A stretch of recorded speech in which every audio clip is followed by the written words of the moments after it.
Hello. It's the first month in spring here at Homegrown Veg in the UK. We're starting to get ready for another gardening year, a gardening cycle, but unfortunately we're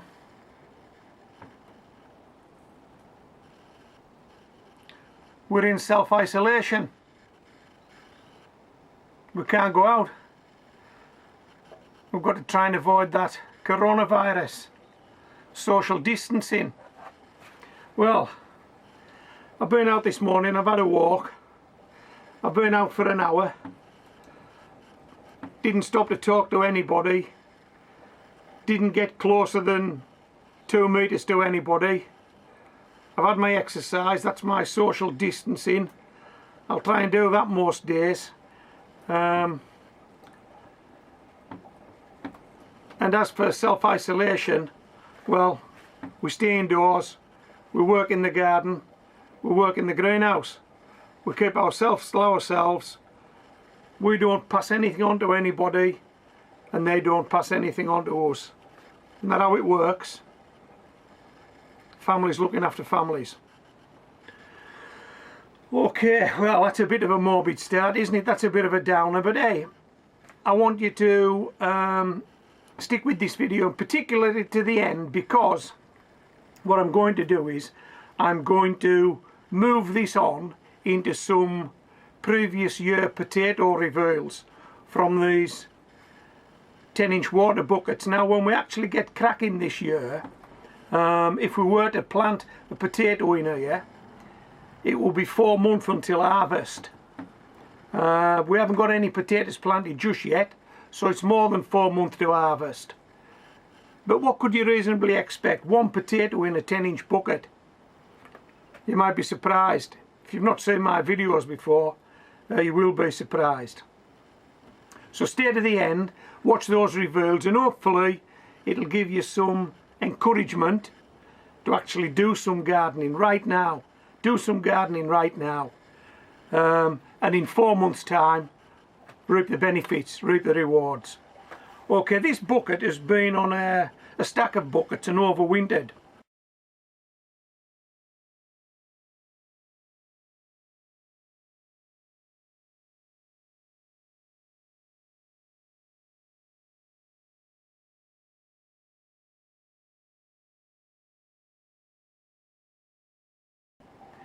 This is some chop and drop that was put on there in September of last year. You can probably still recognise the leaves. You may not be able to recognise the seaweed. Oh yeah, there's a bit.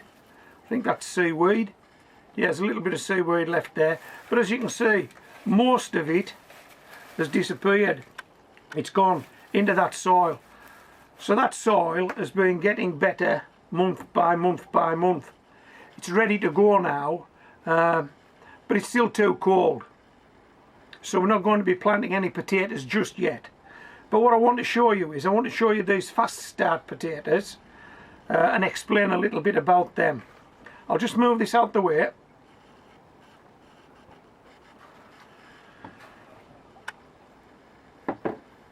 Okay, these are some of my fast start potatoes. As you can see, they're in yogurt pots, they're starting to come through. If you've done this, when I done this, yours are probably starting to come through now. Now these potatoes have been in these yogurt pots now about a month. And on the face of it, it doesn't look like there's a month's worth of progress there. But remember, these potatoes went in these yogurt pots in winter. So if you planted potatoes in winter in yogurt pots, you got a fast start. You were gardening. Okay, it was limited, but you were doing something. You were planting potatoes in a winter month. Now we're coming into spring now. These potatoes are starting to break through, and in a few weeks' time, hopefully, these are going up into those 10-inch water buckets, but not just yet. But it's worth bearing in mind, although I term these fast start potatoes, you may think, yeah, well, you get your potatoes faster in the year. That's not necessarily the case. Remember, these went in winter. A potato being planted in spring or summer would probably catch up with these. I don't know. You know, if you're a racing person, the fast starters don't usually win the race, do they? But hey, this isn't a race. We're growing potatoes. The fast start was you getting a fast start doing some gardening. Okay, I hope I've explained that. I think I have. Alright, so let's, this is a potato called Vivaldi, and it's been in this yogurt pot about a month. What we're trying to do is produce some roots as well as shoots, so that when we sow this potato, it's a potato plant rather than a potato. Had I left this and not put it in here, it would look something like this. Just let me reach over here.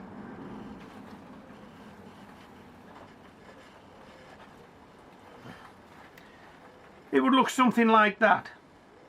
It would have these shoots, but it wouldn't have any roots.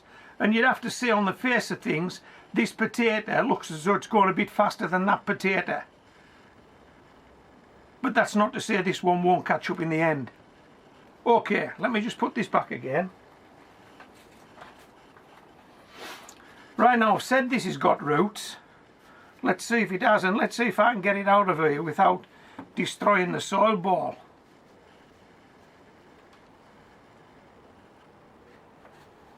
How's that? There's the roots down to the bottom of the pot. There's the roots. Right, let's get this back in this pot before this soil ball disintegrates.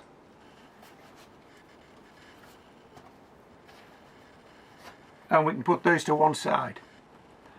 Okay, it's just a short one today, but I do want to cheer you people up, and that's why I'm going to attach quite a few screenshots of previous year potato reveals as soon as I stop talking. It's worth remembering when you watch these screenshots that the potatoes in each screenshot were delivered from one potato sown in a 10-inch water bucket. Now I usually measure success when growing potatoes in water buckets is that if I can get enough potatoes from a water bucket, a 10-inch water bucket, this is something that's probably half the size of a 5-gallon bucket, if I can get enough potatoes out of there for an accompaniment for a meal for two, because let's face it, potatoes aren't a meal, potatoes usually accompany a meal. If I can get enough potatoes out of one of these buckets as an accompaniment for a meal for two, what else could I expect? What else could I expect from a small bucket? Man, that would be a result, wouldn't it? That would be a result. So when you watch the rest of this video and you see those screenshots, just note the number of potatoes that are delivered from one potato in a bucket, and you make a judgment.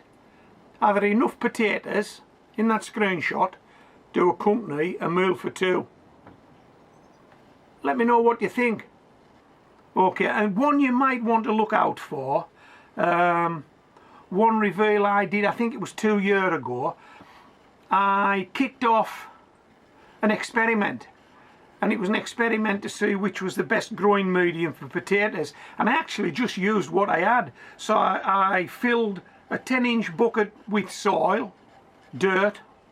I filled a 10-inch bucket with forest floor scrapings, just some stuff I'd scraped up from a local woods. I filled a bucket with it.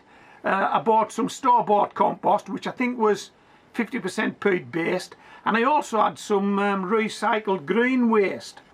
So I had those 4 pots, put one potato in each, and hey, would you believe it, one of those pots actually split from top to bottom. It burst.